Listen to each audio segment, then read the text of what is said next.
fetħilhom moħħhom biex jifmu l-iskrittura. Inselmilkom u nistedinkom għal 177 riflessjoni 3 minuti mal-Patri. F'dan it-tielet ħadd tal-Għid sejrin naqraw il-verżjoni skont San Luqa tad-dera ta' Ġesu fiċ-ċenaklu tard nhar l-ewwel ħadd il-Għid fil-għaxija.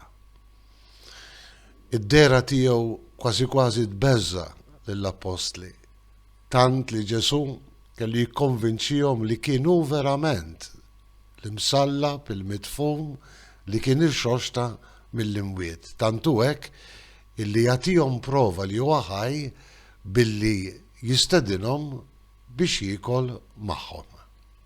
Mhux ta' bxejn mbagħad fl-ewwel diskorsi illi nsibu fil-ktieb tal-Atti tal-Apostli, pereżempju San Pietru jinsisti: aħna rajnieh imqajjem minn bejn imwiet u kilna miegħu. Prova li verament Ġesu kien qam minn bejn l-imwiet.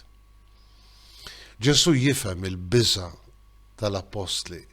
Ġesu jifhem kemm kien diffiċli għalihom jifhmu kif id-tbatija tiegħu seta twassal għal veru fidwa tal-bnedmin kollha. U għalhekk Ġesu jiftħilhom moħħhom biex jifhmu l-Iskritturi, biex jifhmu dak kollu li kien inkiteb fuqu fil-kodba ta' Mosè, il-profeti u s-salmi. U propju bħalma kien għamel maż-żewġ dixxipli ta' Emmaus ftit qabel, jurihom permezz tal-Iskritturi li kien meħtieġ li ju kellu jbati, imut biex imbagħad iqum minn bejn l-imwiet. Mhux biss kien meħtieġ li jbati, imut u jqum minn bejn l-imwiet biex imbagħad ikunu l-Apostli stess bl-awtorità mogħtija lilhom minn Ġesu illi xandru din il-bxara tajba tas-salvazzjoni lill-bnedmin kollha.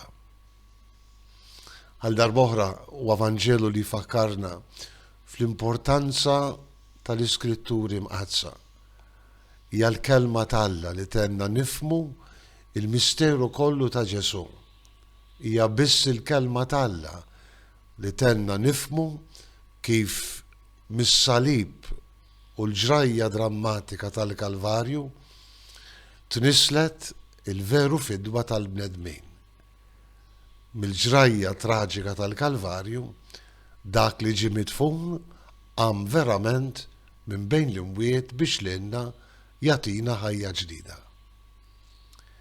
Din hija l-aħbar li nirċievu imsejsa fil-kelma t'Alla, hija l-aħbar li aħna nxandru bil-ferħ lil kulħadd. Insellmilkom u l-Mulej jagħtikom is-sliem tiegħu.